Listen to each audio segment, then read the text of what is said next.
needless to say, I say by the time we hit, it's a 2,000-meter race. By the time we hit that second 5, we opened water on everybody. We didn't look back. We did a Usain Bolt on them, but we didn't look back. And of course, the crowning moment outside of coming out of the water and seeing all the OSU alumni, including E. Gordon Gee, who was the president of the school at that time, and his people, and the cheers that we got for that. Yeah, got him started. The crowning moment was when they had to give up them shirts, because they call y'all Bison. So yeah, that'll forever stay. That'll ever be one of my sports memories. I mean, I couldn't play ball anymore, so I had to do something competitive. Well, When you get that. I was wondering. I didn't know how. I didn't know how he had even got into boating and what's it called? Rowing, or you could call it crew. Rowing. They had rowing at your school. How does no? We got to derail for. Hold on, wait, fellas. We got to derail for a moment. How did you end up in rowing? Ask it up. Well, here it is. If you play sports, you still have a taste for competition. Okay, and I couldn't play football no more. I'm in college. I'm still young. I wanted to do something. Yeah. And they had it in the gym. It said no experience necessary. I never did that stuff before. Yeah. But I consider myself an athlete. So I'm like, I'm an athlete. I can do this. Yeah. So I pandered over for I procrastinated over for a couple of days. Then finally I said, okay, let's give this man a call, see when they practice and so on and so forth. Yeah. And went down to practice. Now, mind you, you see a 6'4" brother coming in there in 20-something-year-old shape, looking like a dog, like a stud. He had that. He looked at me. He had that look at the coach. Had that look at me like Bruce Lee had in Game of Death when he fought Kareem. And remember when Kareem stood up on him? When Kareem finally stood up out of that chair, and Bruce Lee looked up like, what? That was the look he had.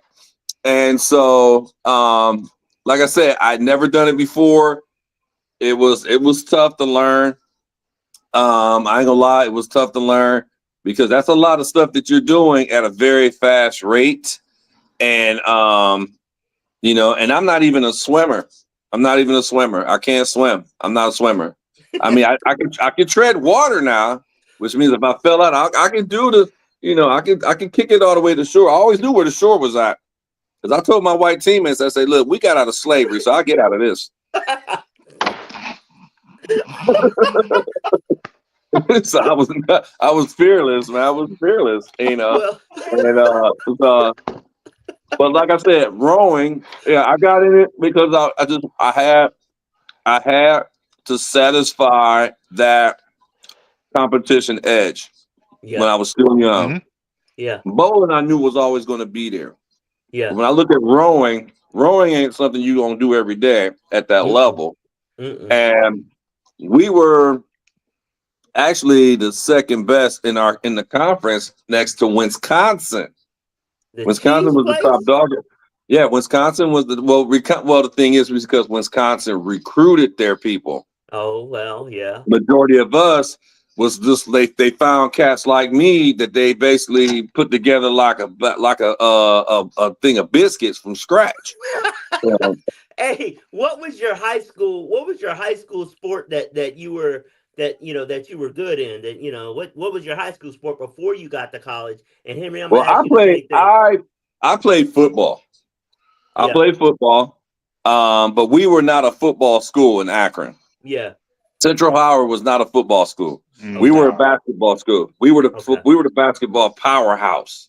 And I'm saying we were the powerhouse. Yeah. I mean, if you remember if you know how Duke is like the dog in the ACC, that's us in Akron, very much Northeast Ohio, because we was dogging everybody. Yeah. And so, and I mean, we have a tradition at Central Howard, and a combination of two schools, Central and Howard.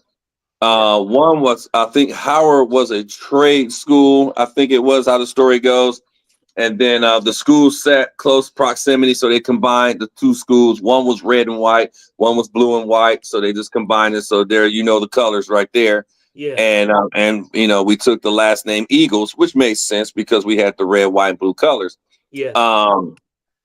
And the thing with the schools though, we could go back. Now, mind you, in the 1980s and 90s, the last century, Okay.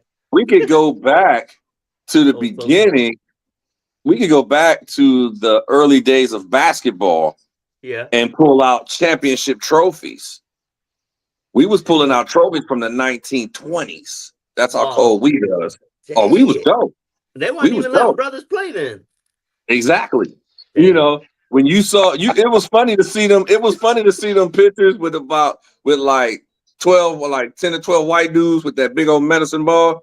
Yeah. And on the front of it said city champs. Like, yeah, we was doing it way back then. Well, hold on. If I remember correctly, you from the Akron area anyway when you was going to school, correct? Yes. Born and raised. With that being said, let me pause you for a minute. All right, Henry, what was your sport when you was in high school? Because you was also Akron, because you knew some of those schools he was talking about. Yeah, we ran against Central Howard. I went to Firestone. See, that's what's up. What year you graduated? 96. Okay, yeah, you way after me. Yeah. But that's all right, because Henry, what position did you play on that football field? I ran track. Oh, I thought you was on football too. I played football up until my freshman year, and then I ran track and wrestled. That's what's up. What's up. Did you get a couple of ribbons and medals and all? Because I never got none. Nah, man, we was too busy trying to party. Yeah, we was too busy. We were too busy trying to get down to Central Howard at lunch because it was next to the University of Akron campus, so we could get to Central Howard. We could get to campus. Correction. Am I muted? Familiar with that? Go ahead, brother. Hold it. Correction. Akron U was around us. Because is that what it was? Yes. Okay. Because now, being that from Firestone, when Central Howard where the school sits, Akron U campus started up the road. Yeah. And it built towards us. And then we were literally a part of the Akron U fabric, because you would look up and you would see us walking around. If we didn't have anything that said Central Howard on it, you would thought a lot of us were college students. Yeah. You thought a lot of us was college students.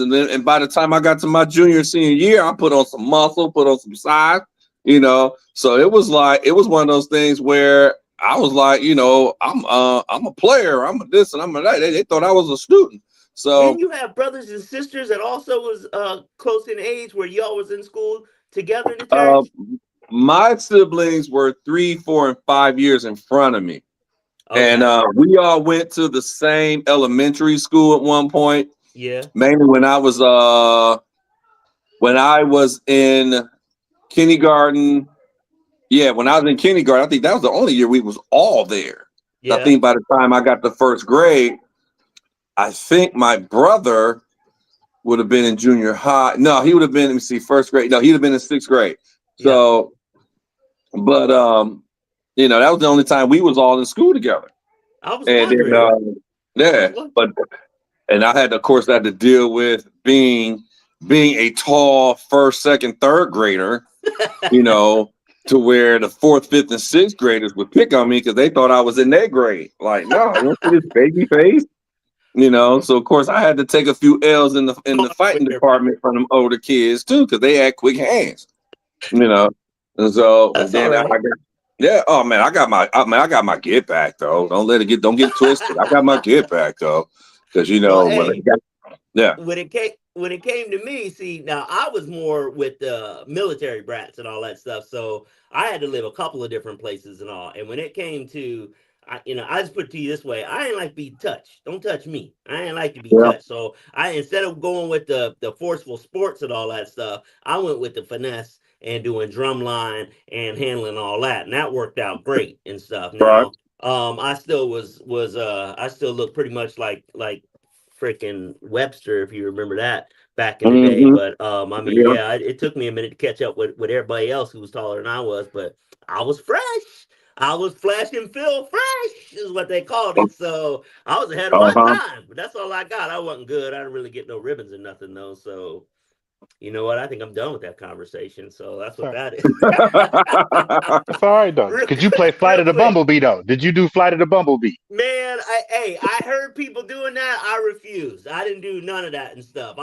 But man, I was always tapping on them tables, boy. I was, like in Fame, oh, what's the lunch scene where dude was like, you hear him all over the place hitting on certain things. Yeah, they that's you had loved to it. sing some They Fame. loved it. I got attention. That was my claim to fame. I'll put Right, T on that, but I wasn't doing none of them leotards or nothing. I ain't doing none of that. But Hey, real quick. before you get off of that, Phil, I got one last question for you. Yes, sir.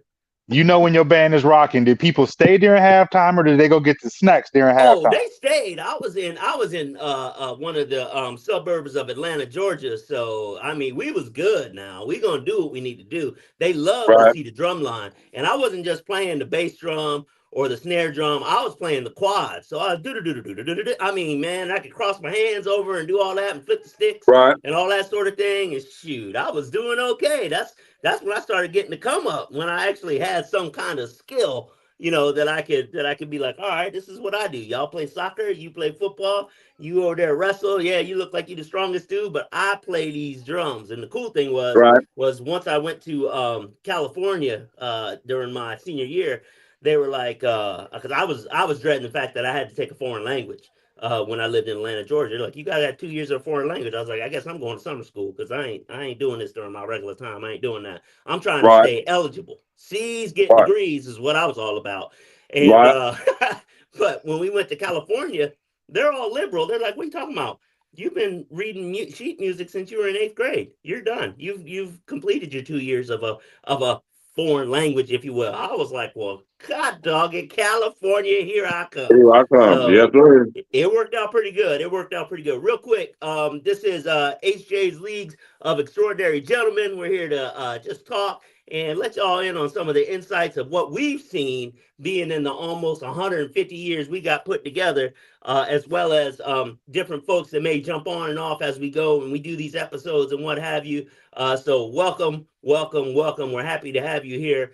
I will be clipping this up here probably later on this evening and stuff. But for right now, I wanted to go with the question, and we'll start with you, Notarius. Now, Notarius, I'm gonna tell you these, but you got 3 minutes, all right, brother? Because we all got to Okay. get our story in, maybe 5 at most. Mhm. But if I got to start flashing the light, I don't got no light to flash over here, so we're just gonna have to make it happen. But we'll go Right. Notarius, Henry, and then I'll go ahead and answer. But here we go. Notarius, this is personal growth and resilience. What's one mistake you made in your younger years that taught you a lesson that you still carry today? We trying to talk to the youth. We trying to talk to the ones that are coming up and stuff while we got these stories on our minds. So let me read Oh it one more man, time. What's one mistake you made in your younger years that taught you a lesson you still carry today? it's interesting you say that, and I really can't think of any one solitude mistake the way you phrased the question. Yeah, what you got? Because it was just the whole live and learn type of deal. Um, I mean that one I couldn't really pinpoint one thing that I can say as a mistake. Well, okay, yeah, I can go there. High school, Okay. high school. Um, as what's your name again, my man on the other land? That's Henry. Henry. Okay, so you went to Firestone, so you can relate. So you know about how we had the vocational schools in the school at that time, right? Mm-hmm. Okay, so we had the most in the city. Now I was in career home ec, which is like a culinary arts class, if you will. Mhm. Well, excuse me. One thing I can say mistake wise is that I didn't want to be in that class anymore. Mhm. The teacher would not let me out the class. I wanted to change courses. I did not want to be in that class. So I literally had to do something that I look back on that, I could say I could regret, but it was the only way I could force the hand to get me out of that class. And so not realizing the potential of everything else that lied in front of me and how differently a lot of things could have worked out for me if I didn't do said thing. And that's a regret that I look at, because now the thing of it is, though, is that with what I did, it wasn't nothing, crazy. It was just something. When I look at it, I'm just like, if I had did this differently, things probably would have been a little bit different in the on the backside of life when I got older. I might have made different decisions coming out of high school and whatnot. But in the end, though, just being older, talking to the youth, it's more of the things that we don't know, that we're not told, is where I teach the youth, with the young cats that's coming up, because they don't know everything, but we do, because we've lived it. Good point. So, and it's just like when I dealt with, issues with my students who on my bus, where, especially with Columbus City, where it was always something, especially that summer school route, because they thought everything was a joke. They thought the hood was their life. No, it's not. There's greater things out there than the hood. That's right. And and so it's teaching them that, or trying to teach them that, but when they gave you that look that they could care less. And I told a few of them that, you may not hear me now, but the moment when you do finally hear me, that's when you gonna realize you made a mistake. It's kind of like that scene in Menace to Society. Remember where dude asked Kane, "Do you care if you live or die?" And it wasn't until he got shot to where he said, he didn't realize the question. Yeah. So, like I said, I don't really look at my life too much as regrets of anything. I mean, if I could do it all over again, I would still play football at my school, even though we were, had a losing squad. Only thing I would probably just change out to wide receiver, because I was the biggest thing in the city at that position. And nobody's been able to stop me, because all the D-backs was like your size, Phil, and smaller. I'd have ate them cats up. Oh yeah. I'd have ate them cats like up. Running fast. That looks like that's gonna hurt. Yeah, I hear you. Well, I wasn't like track speed fast. I was slow though. Yeah. And I can run. I had crisp routes. And not to mention, I was rough too. So if you was a DB and tried to go 50-50, you go catch an elbow in your throat. So it was one of those. Yeah, y'all got that Akron hood stuff. I ain't know nothing about that. No, I don't say hood. I wouldn't say hood. It's more of what we saw from the players that played before us. I mean, when we was, like I said, I'm 53. So I came up through the days where we saw John Matusak and Ham and Lambert and the assassins from Old State. What's his name? Jack those guys. We saw those cats. Mean Joe Green and Lawrence Taylor. We saw cats that would knock you into the middle of the next millennium because they bust you so hard. Let me tell you something.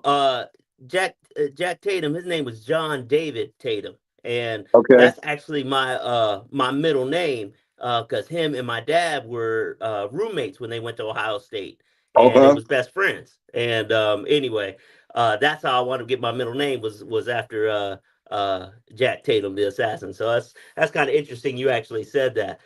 Henry, what you got, man? Let me read this thing back to you one more again. Give you a second. What's one mistake you made in your younger years that taught you a lesson you still carry today? Oh man, the value of teamwork. Ooh. The value of teamwork. I was playing Pee Wee football. And at that point I was pretty good. Our competition, Notarius would know, was the South Rangers. And, the West Griffins. I played for the Northwest Hawks. At that time, it was really just the three of us that were pretty good that particular year. Firestone Park didn't give y'all no tussle? Not that particular year. Okay. So I'm playing tailback. I'm a speedster. I'm running track on the side, so I'm pretty quick cat. It was a race to the corner. I hit the corner, I'm gone. It Yeah. literally was a race to the corner. So I remember this one game, we were the team had decided to just spread. They're like, he ain't going to the corner. Like they're gonna have to beat us another way. Okay. So this whole season, I'm used to doing my thing. So I'm not really we celebrating, but we're celebrating together ish, Yeah. Yeah. so to speak. So I'm using a lot of I terms, right? I'm young, I'm cocky, I didn't know no better back then. Yeah. So I remember this one particular game. So I'm in that game and we were losing at halftime. So at halftime, I threw my helmet down, I threw this tantrum. I'm telling everybody else what they doing wrong, and all that good stuff. Blame game. Word. I know Word. I know what everybody did wrong. So we Come came on. out in the third quarter. I caught the kickoff. I still tell this story when I talk to kids today. Yeah. I caught the kickoff. I ran it down to the 50. Great field position. We all hyped up. Well, the team, unbeknownst to me, had decided that my halftime antics they weren't kosher with. So I get a sweep left. I remember this day vividly. I catch the sweep. I looked up. The entire team was on the ground. Like, oops, we can't block you. I got Ooh. destroyed. Oh Oh man, no. I got taken out the game. Like the first time I've ever been laid out. They had to bring the nurses out and everything. Dang. It ended up being just the wind knocked out of me. But at that time, Yeah. it felt like the world was ending.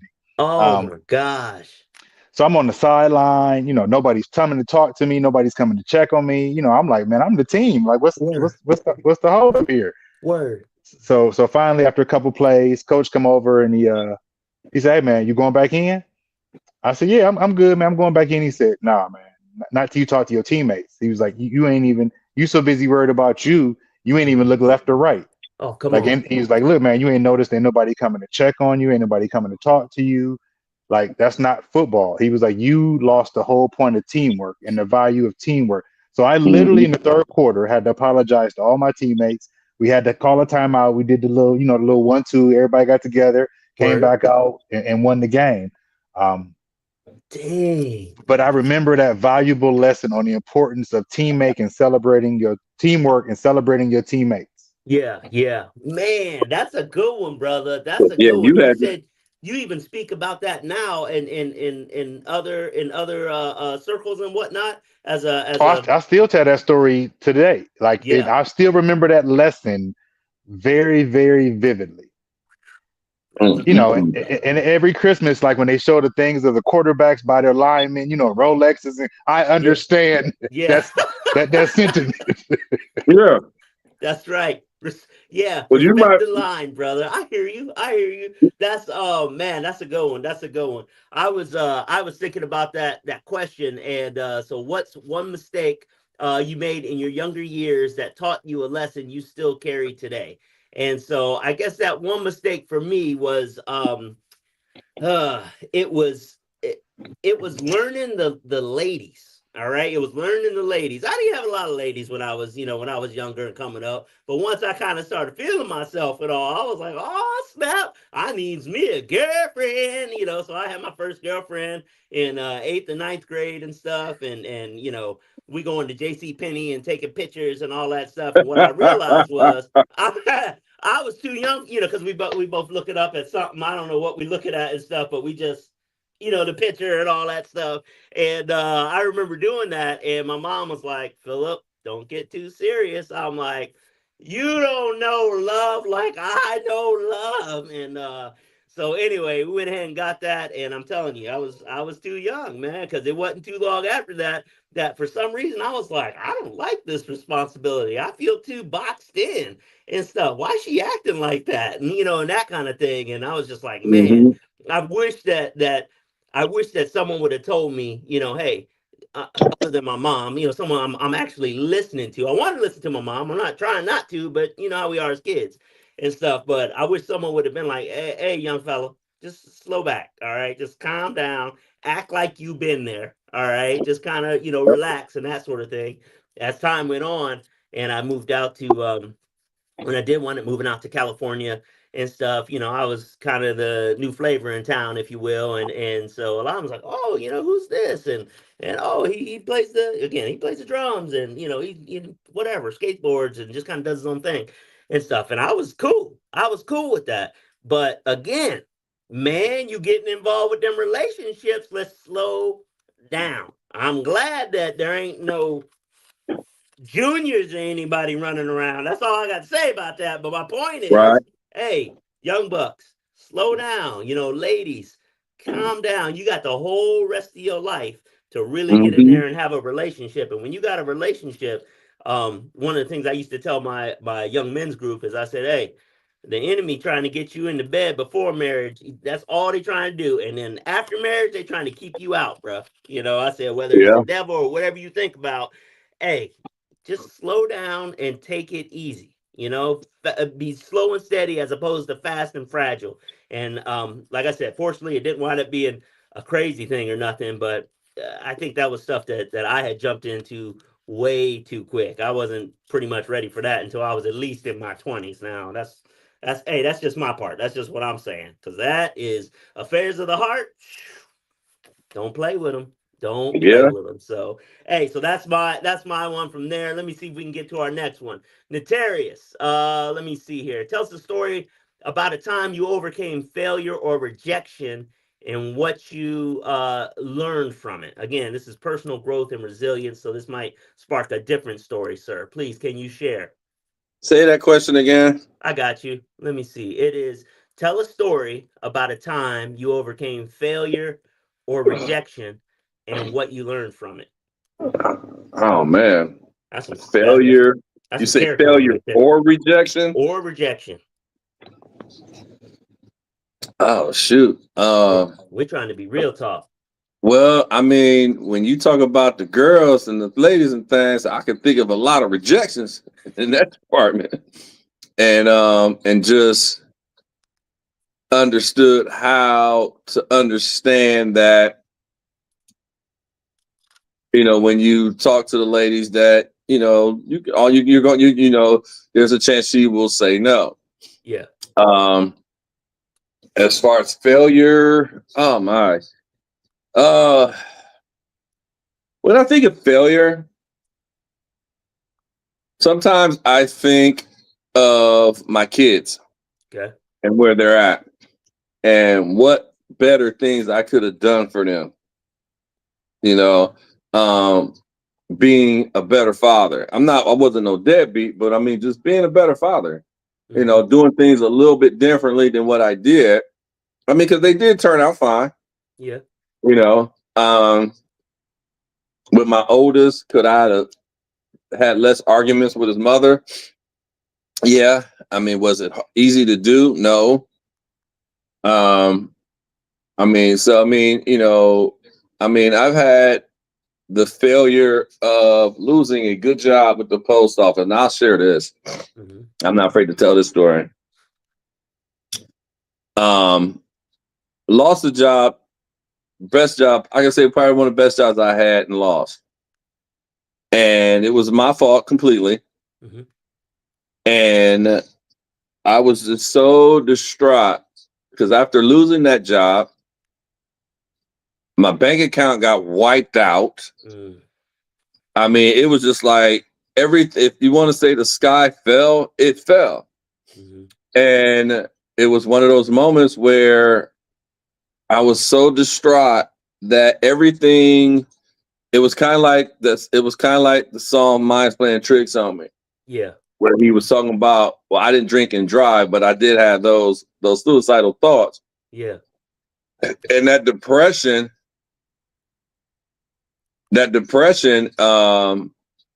it kicked in something serious to where I ended up taking all the muscle relaxers and whatnot in the house and fell into a deep sleep of sorts.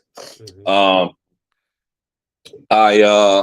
remember talking to my parents. I had my mother and sister and them on three-way and told them I'm done. It was like everything that could have went wrong at that moment, and I just said the hell with it. And I took about 2 bottles full of muscle relaxers. I forget the other stuff that I took, but it just put me under. I thought it was going to do it all. Yeah. And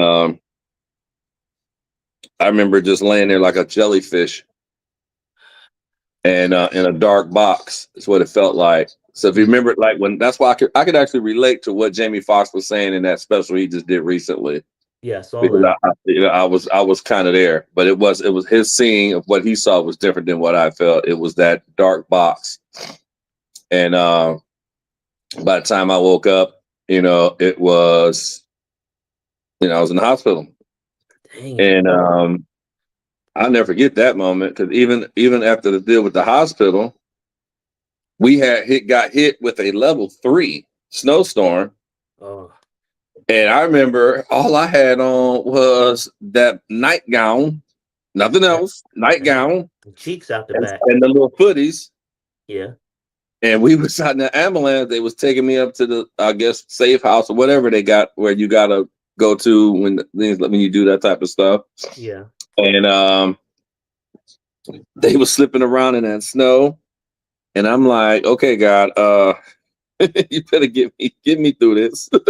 You got me out of it at this point. And so take me the rest of the way. And it's one of those things that when I look back, I know one of the things that I learned is that God knows when He's done with you. Mm-hmm. When He knows when you're done serving out the path that He wants you to travel. Mm-hmm. Mm-hmm. And then that's when you get the call home. Yep. And He was like, nope, I'm not ready for you yet. Yeah. Yeah. Not ready for you yet. You got more stuff to do. And at the time, my kids were young. They were real young. And they would have never understood it, Mm-hmm. And because the one thing I always vow, and I think the thing that made me move on and the things that I learned from and how I grew off of it, it was just, taking another look at them and realize that I was selfish. So like when you were saying team, I realized I was selfish because I had always vowed that I was never one to leave them to this world unguarded. Yeah. Before they need to go out into the field to do things. And when I got up to that place, I felt like a star because shit, I got a ton of phone calls like you wouldn't believe. Everybody was checking in on me. Yeah. Friends, family, man, that their phone was blowing up. So they took it as a cry for help. That's good. You would have thought that I was a star. My family packed up. They was like the Beverly Hillbillies. They packed up in my dad's Explorer, and they came down here. And I mean, and I can remember when they came down here, and you only supposed to have like so many visitors. And I can hear my brother on the other end through the camera. He was like, "Fuck that! That's my big brother." It was hot. Our family. So, oh yeah. So, and the other thing too is that, I did meet some people buying that I know to this day. Mm-hmm. And I did a lot of comedy stuff in there. I cracked a lot of jokes and whatnot. So that was one of the things where I actually used comedy to get myself through that little episode. And and so it was just like taking the failure, rejection of losing your job and losing your money and just losing everything was just falling apart from you. And when people that all knew me knew I was one of those guys that it never mattered what happened, I always landed on my feet. Yeah. And so I can say I learned from that. That whole episode was a learning experience. I even made jokes about it too. Yeah. I made jokes about it. Yeah. Because they got a drink. Sometimes that's how we actually get through. I'm right with you. I didn't find out I even liked. I didn't. I see what you did. I didn't even find out that I even like comedy until I was actually in speaking on some tough stuff with the counselor, and it kind of came up. But no, I appreciate you sharing that, man, because that's the world be a lot different without you, man. And I know I appreciate the circles and stuff that we run in now and all that sort of thing, because we definitely be playing left hand, right hand, trying to handle a lot of these different situations and stuff. So I appreciate you, brother.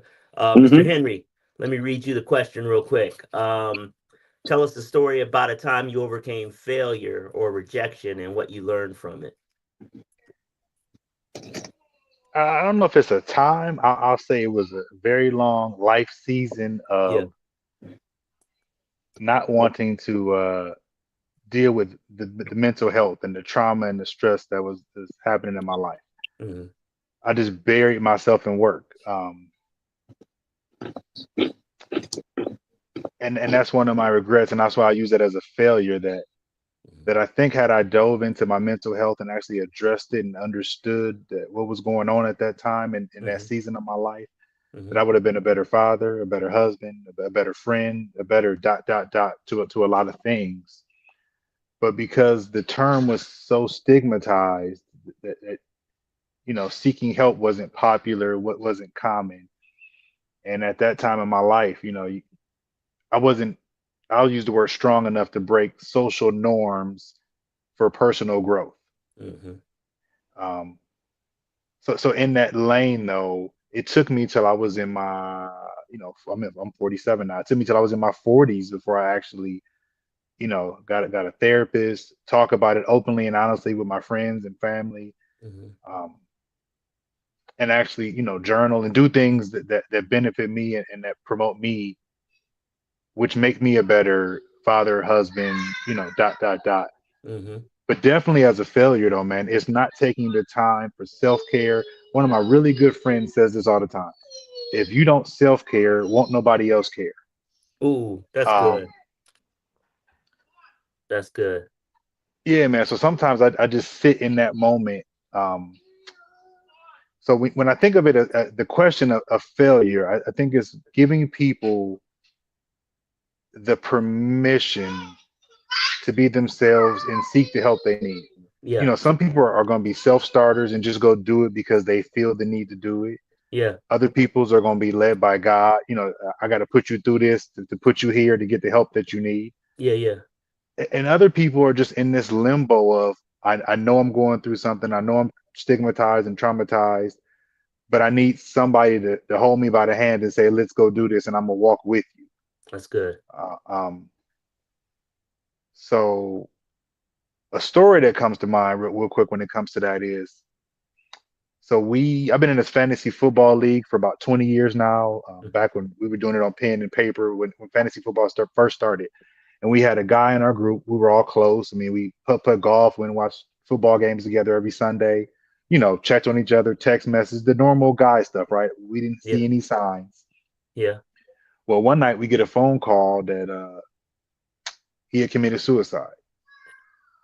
And of course we're all on the phone calling each other trying to figure out who missed the sign. So man, for months, me and a couple guys stayed in that lane of what did we do wrong, what Mm-hmm. signs did we miss.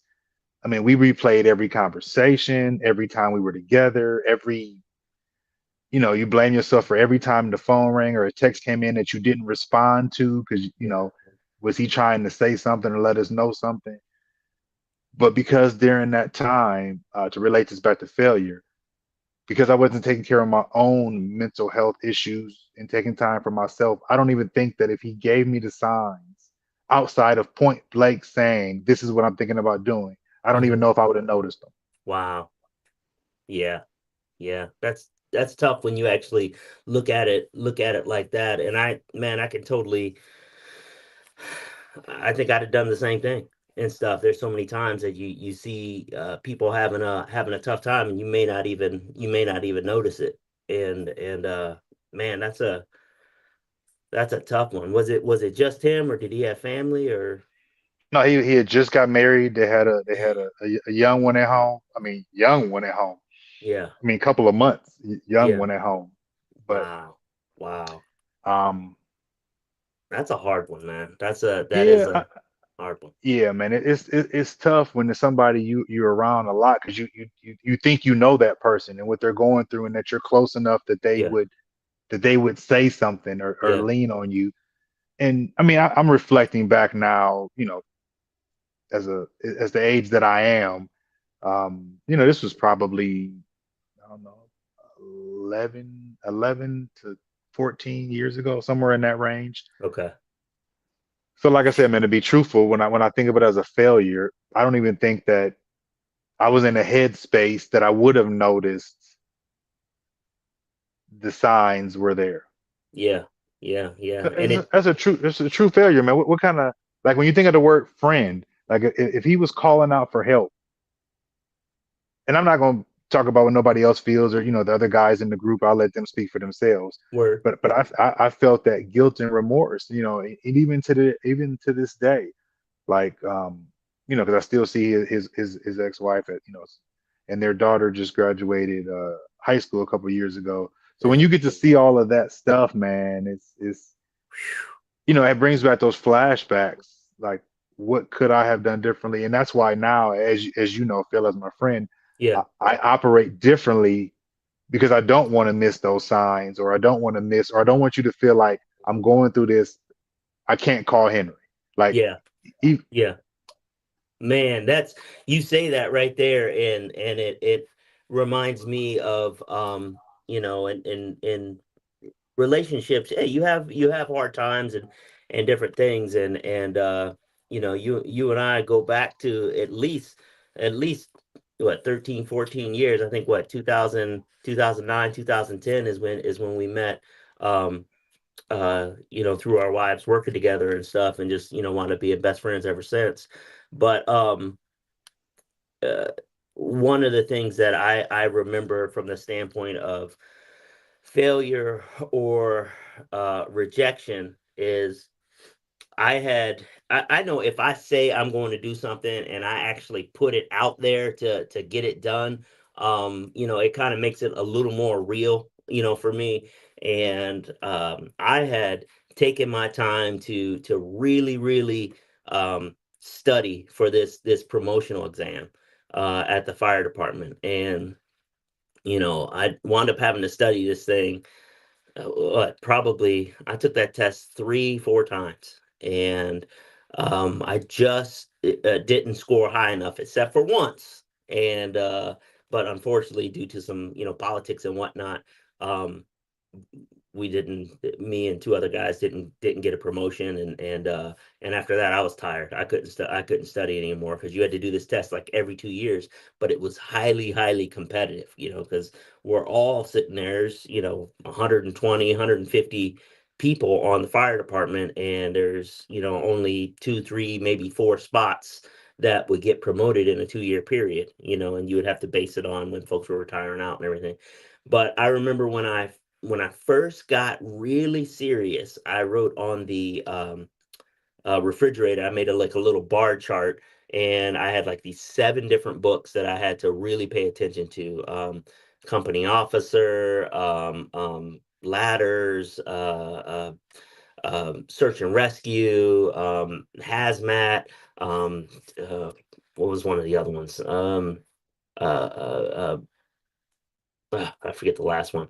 Anyway, we were like incident command. That was another one and stuff where how you build out something where you need multiple people, and then how do you build it back in as you release those folks. That's probably what they're using with these California fires and all that stuff. That was a national thing that they had us do in the early 2000s. Was everyone had to get incident command certified. So it just basically, how do you build out something big, work with all these different organizations and stuff, and then bring it back together. Water, electricity, different fire departments, National Guard, all kind of different things like that. So I'm reading these books, and I told the girls, I said, there's a lot of pages in these books, and I'm going to be reading these, and I'm going to I got to take my time and really understand these things. And this is going to be a long, this is going to be a long trek. This is going to be about a year, maybe 15 months that I'm really studying, trying to get all this stuff done.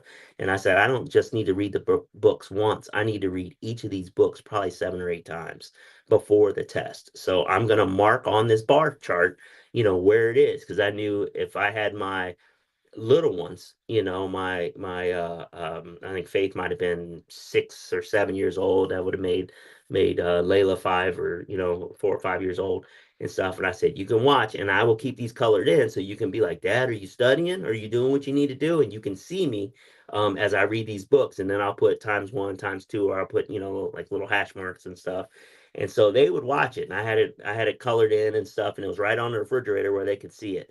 And so they would ask me about it when I would come home. They're like, "Oh, Dad, you're reading your books. You're doing a good job." And so I did all that. I'm up in the attic of our house in Canton. They all look like Archie Bunker homes and all that. But man, I studied my brains out. And when it came time to take that test and stuff, I passed, but I didn't pass high enough to even come close to promoting. I was sick. I was just like, are you kidding me? And I remember my wife, Cassandra, she's like, hey, it's all right. That doesn't define you. But as a man, a lot of times, especially here in America, we are defined by what we do a lot of times if we're not careful. And it takes a minute to understand that, hey, I'm more than just my 40 hours that I'm required to do, to help, pay for my family and take care and do what I got to do to be the covering over my people here, us four, no more, that kind of thing. But it was tough. It was tough. There was a lot of tears. I know my girls were it's okay, Dad, it's all right, but they got a chance to see for real. Um, Not that I was in front of them, but they're like, you didn't do it, Dad. I said no, it didn't work out this time, and they could tell I was disappointed and that sort of thing. But I think what I learned from that was in showing your scars or going through those tests, that's when you can kind of come up with a testimony on the backside. My girls understood, like, when they were do things with from the standpoint of they were really good at track, and they did their best. They got a lot of that speed from their mama. She was really good at track, um, and won states and inducted into her high school's Hall of Fame just this past season and all that. But the point of all that is even though it was hard, they got a chance to see how to um, hey, you win or you learn. And with all that testing, I had a tendency to look at it, just to bring this in for a landing, look at it as, man, I wasted all that time. I didn't promote. But then the pandemic hit, and I had retired, and I wound up working at, volunteer fire departments and all. And the folks that I work with are like, how do you know all this stuff? And I'm like, oh, I've been training on this stuff for years, trying to get stuff situated. And it helped out. We were able to get a lower insurance rating for this island that we were staying on when we were in Portland, Oregon. And I was a part of the volunteer department. And we had to pump water from this river and have it last so long and fill these big uh tanker tender shuttles that, like the things that move pool water and all that sort of thing. We had to do it so fast, and we did it fast enough where we could get that insurance rating to drop. And the chief's like, Strick, they don't, these other ones don't really know how to do this, but man, you know how to do all this stuff. And I said, hey, I'm just here to be part of the team, which kind of goes back to what you were saying, Henry. And it was kind of cool because after that, they wound up becoming a combination department because of that new rating that they got. And now they're not all volunteer. There's two or three actual paid positions because of what happened, and how we were able to work together because of that stuff that I had learned, and went on from there. And it has wound up being a blessing pretty much any fire department that I go to now, that I just kind of moonlight with it and stuff. But being able to go, and they're like, you already know how to drive? Yep. You already know how to pump from the water and draft it? Yep. You know what to do when it comes to hazmat? Yep. You know what to, rescues and all? Mm-hmm. Jaws of life? Yep. Start an IV? Uh-huh. Stick a tube down somebody's throat and do all this and with it? Yep. And it's just all stuff that comes over time. But it was tough, as in, going through learning all that stuff. So anyway, I appreciate you guys listening to me run my mouth about that. We'll see if we can get one more in here and stuff. Let me see here. We're gonna go with culture and identity. So, Notarius, what does being a black man mean to you, and how has your view of it evolved over the years? Please feel free to share. We'll do about 3 to 4 minutes each. Uh-oh. Hold on. You muted, brother. You muted. Hold on. There you Oh, go. You're unmuted. Go ahead. okay. Say that a question again. How I feel as a black man? I got you. What does being a black man mean to you, and how has your view of it evolved over the years? Um, that whole question of it is more. Well, I say it like this. When I see myself as a black man, I see strength. Mhm. I see warrior. I see leadership. I see king. Yep. I see ruler.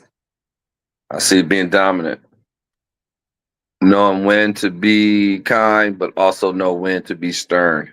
Mm-hmm. Not backing down when you know you don't need to back down. Mm-hmm. Not be afraid of the racist acts that try to defy us as less than human. Where I defy myself. The involvement of my lifetime, the more I've gotten educated on the history of our people, the stronger I've gotten. Picking up things that I didn't know coming through our racist school system. And I say it like that because I can't speak for Henry, but I know by the time I graduated, the only Black history I really knew of was Harriet Tubman, Martin Luther King, Frederick Douglass, Crispus Attucks. Mm-hmm. You didn't hear a whole lot of Rosa Parks. You didn't hear a lot about Benjamin Banneker. You didn't hear about none of the Black Panthers. There's a whole lot of Black everything out there that we didn't know about, wasn't told. How I evolved to the point where,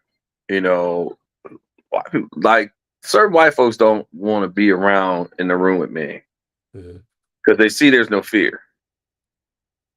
And and on occasions, I've had to let some of those folks know that, hey, I'm not my parents. This ain't the 60s. I'm not the Martin Luther King turn the other cheek. I'm more Nat Turner. Look at my name, Notarius. What those first three letters say? N-A-T. Yeah, Nat. And oh, you're violent. No, I'm not. Oh, you're racist. Well, how can I be racist? How can I be racist to the folks that have persecuted my people all these years and still do it? Take the fact that the white dude that shot and killed that brother in that subway and how he got off. This is just recently. And then to turn around and see him with the incoming president like he's a hero. What message does that bring to us? The one thing I feel in a Black man is that as Black men, I don't think we're being strong enough. I don't think we're being fearless enough. We know what's coming around the corner these next few years. If you don't know it, you're going to see it. As Black people alone, I caught a lot of Black folks like, we had a chance to put a Black woman in that White House and we failed, and I'm one of those Black men that, now Henry, I don't know your affiliation at all, but you can shed light on that. That's all your thing. But I feel that we failed, especially as Black people. I mean, why can't we put that sister in there? I mean, for me, the joy to seeing that sister at that position, to see them white folks looking pissed off 10 times over than what they was when Obama walked in the door. And but as you asked the question as far as how it defines me, say it again. Let me make sure I get it right. I want to say exactly right. What does being a Black man mean to you, and how has your view of it evolved over the years? Well, man, like I said, how it has evolved over the years is that I've gotten more educated on myself and my people and my history. That's good. And on the strength that we lie. And to be one of those Black men, to not let my ancestors down who died in a lot of cases, people that we don't know about, never knew of, who sacrificed so we can be here today. And I'd say this, and I ain't got nothing against other races. I don't. I would sound like a hypocrite, especially with 2 kids half white. But and I teach my boys on being strong Black men. But I define myself as strong and strength, and being able to teach the young kings coming up on how to be and hold down that position. And like with my two, one time, when I had my middle son, he was door dashing with me, and we were over in the Mount Vernon area, which is over in the hood. And this brother goes, made a comment like, "Oh, you trying to teach him the game?" Like, nah, I'm trying to teach him what I don't want him to do. I told him, I said, and I quote, I said, we can teach our young, and include our kids, we can teach our kids easily from our failures than we can from our success. Unfortunately, that's a lot of times true. And, oh man, that's deep. I said, nah, really, it's not. Mm-hmm. It really is not. I mean, and Henry, I can hear you got young kids in the background, so you know where it's at, right there. When they're coming up, I mean, you know the things that you've done as a man. So when your kids coming up, and I mean, I'm assuming you got a son in there. Okay, so you're not gonna want him to walk. You're gonna want him to walk a different path than what you did. And just like with my boys, I made sure that they were going to walk a path where you're going to make mistakes. It happens, but I want to help you make less. And then you preach that on to my grandkids when you have them. And I told them, don't have them quick. Don't have them quick. Yes, When you have hold on. don't have them quick. Don't have them quick. When you have them, Let me cut in for a minute. Let me cut in for a minute, Notarius. On to that, Mr. Henry, I know you got something to speak on that. I always respect your words and what you have to say also and stuff. Go ahead and hit us to what you're thinking. Let me read the question one more time. Yep.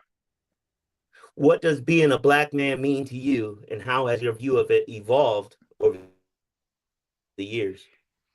Okay, I'm gonna start this with, and I think that, like, in the schools they have a portrait of a graduate. Like, you do these things, you'll graduate high school or you'll graduate elementary school. I don't think we grew up as black men, and even today, with a portrait of a black man. Mm-hmm. We knew our uncles, we knew the guys in our neighborhoods, we knew, the big homies. Mm-hmm. So my idea of a black man was very, very varied, right? I grew up in a home with me, my mom, my dad, my sister. My parents have been married 48 years. Mm-hmm. So my idea of a black man at that time was a provider. Mm-hmm. Was a father figure, was a friend. My dad coached my sporting teams. Mm-hmm. So that was my idea of a black man. And then as I aged and got to high school, and I got to, my friends groups grew, I got to see black fathers that weren't in their lives. I got to see amazing black fathers who fathered from different homes, because my mm-hmm. father was in the home. Mm-hmm. So forth and so on. You get to see a variation of work ethics, socioeconomic incomes. So if you think of it as a portrait of a black man, it has constantly evolved over time. And then as I've educated myself and been educated on the history and the culture of the black man and the black plight, mm-hmm. It has grown. And what I would say today is, first and foremost, being a black man is non-monolithic. I think they try to make us be one thing, and we all have to be the same thing. And if you're not that, then you're not a black man. Mm-hmm. Yeah. So I think it's okay to see a therapist. I think it's okay to cry. It's okay to tell your family and your homies that you love them. Mm-hmm. I think it's okay to go to work. It's okay to go to school and get good grades. Mm-hmm. It's okay to live in a nice home and drive a nice car. Like, mm-hmm. I don't think that being a black man is defined by what the media and Hollywood tries to make us be. That expression. Yes, that expression, if you see it, you can dream it. And I think that they try to kill the dream of all the young folks, so they never see it, so they never dream it. Mm. When Barack got into office, it became a reality that is a job that mm-hmm. a black man can have. Mm-hmm. I had never grew up dreaming about being president of the United States, just because I had never seen one. Yeah. Yeah. Wow. Yeah. That's true. Yeah. You got the stereotypes, like what you were saying. Elaborate on what you were saying. It's the stereotype that's been force fed to us for years. Mm-hmm. I mean, we've been force fed that negativity. And like when you say the dream of it all, like, that's basically it. They kill the dream like that. And like when you said, like, and like I say, when you talk about provider, my childhood was different. My dad worked at Goodyear. Mm-hmm. My grandfather worked at Goodyear.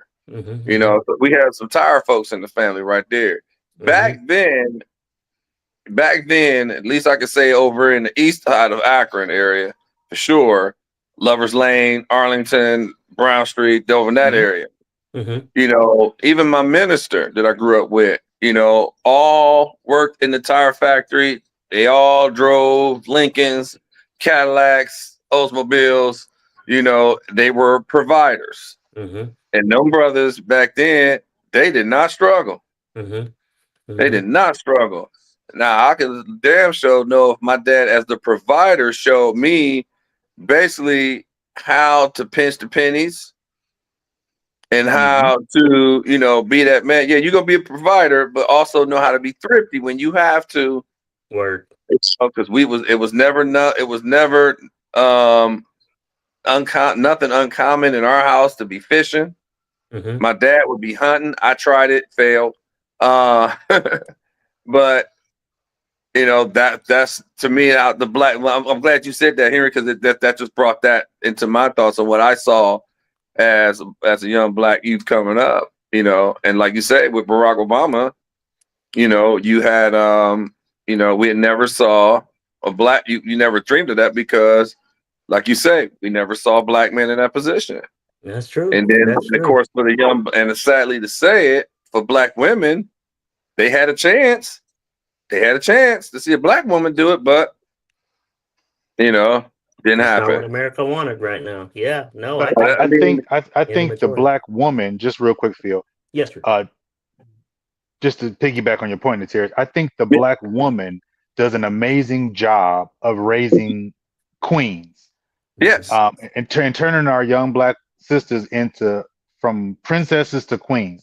I think yes, the network that they build, and we could do a whole other show on that, but I Yeah. think the network that they build, the camaraderie, the sisterhood, the let me fix your crown mentality. I think that's Yeah. just mhm, instilled and inbred.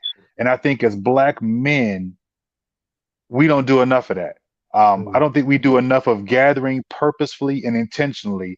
Like yeah, I've not like I don't think we do a great job of making sure that we're good in the sense of like if my man Phil called me and said, "Hey man, I got this going on with my car," I intentionally check on him, make Yeah. sure he has rides, whatever. But if Phil doesn't mhm, call me to tell me that, I don't just intentionally check on Phil the way I should. mhm, My wife probably has three different group chats and probably 60 women in each group chat. And every morning they send a prayer, they send a, Oh, da da da da da da da. that's the But to piggyback this greatest. back to men, no, I don't think men do a great enough job because our portrait of a black man is been drawn in pencil and not in Sharpie. Like I don't Yeah. believe it's ever been and solidified.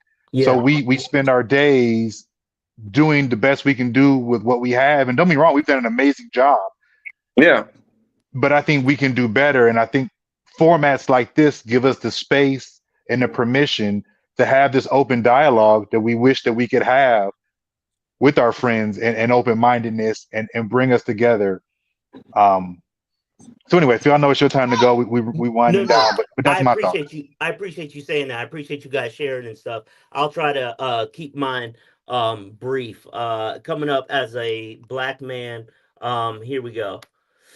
What does being a black man mean to you, and how has your view of it evolved over the years? When I first started realizing my own self and whatnot, it was a lot of looking and being inquisitive to what was happening, almost similar to the whole cartoon vibe of Simba. Is I'm just like, what am I? Am I supposed to, And then when he's with, Timon and Pumbaa, the warthog and the little, gerbil dude. That's how I felt when I was moving around to all these different places and stuff, and still trying to figure out who I was. But as I learned as time went on, kind of especially in the 2000s, and I'm watching out for my daughters, and I'm seeing what's happening to my wife, and I'm looking at this good old boys club situation with the different departments and stuff I worked on, starting to realize, and hey, we used to actually be property. We were 2/3 of a vote. There's a lot of black and white issues of how it was. Well, that's in the past, and that's what. And then George Floyd, and then you start hearing woke and DEI, and I still have some of my so-called friends that are like, hey, I don't want to be all woke and everything, and they came in here with all that diversity and equity, inclusion, and all that stuff, and like that's a bad thing, and what it is trying to make space, for us in our community when we didn't have that space at all, and now it seems to be kind of going backwards. But then I find myself more listening to the old school things of Public Enemy, and now the new school of Kendrick Lamar and They Not Like Us, and that kind of stuff. And those things kind of stick with me because it's part of our story. But I think what I've learned going forward, or how I've evolved, is to always pay attention to the 2 eyes, 2 ears, and 1 mouth, especially in mixed company. Not that you're not trying to say anything, I don't want to get in trouble. No, take up space. You're you. But also, pay attention to how God has given us these senses and that sort of thing. So either way, fellas, this was a great, great, great podcast. I appreciate your time. I'm going to see if I can clip it all up together. For those of you who have joined us and are enjoying what it is that we're coming out with each month, we'll be back again first Wednesday of each month, and we'll be doing it again. You guys be blessed. Be someone's answer to prayer. And I will catch up with you on the next one. I got to get back to work. I had an extended break, so I got to get back to work. I'll talk to y'all later. All right. All right. Peace Until next out, time. brothers. Yes, sir. All right, fellas. All right, Yes, see you sir. guys. Yep. All right. All right.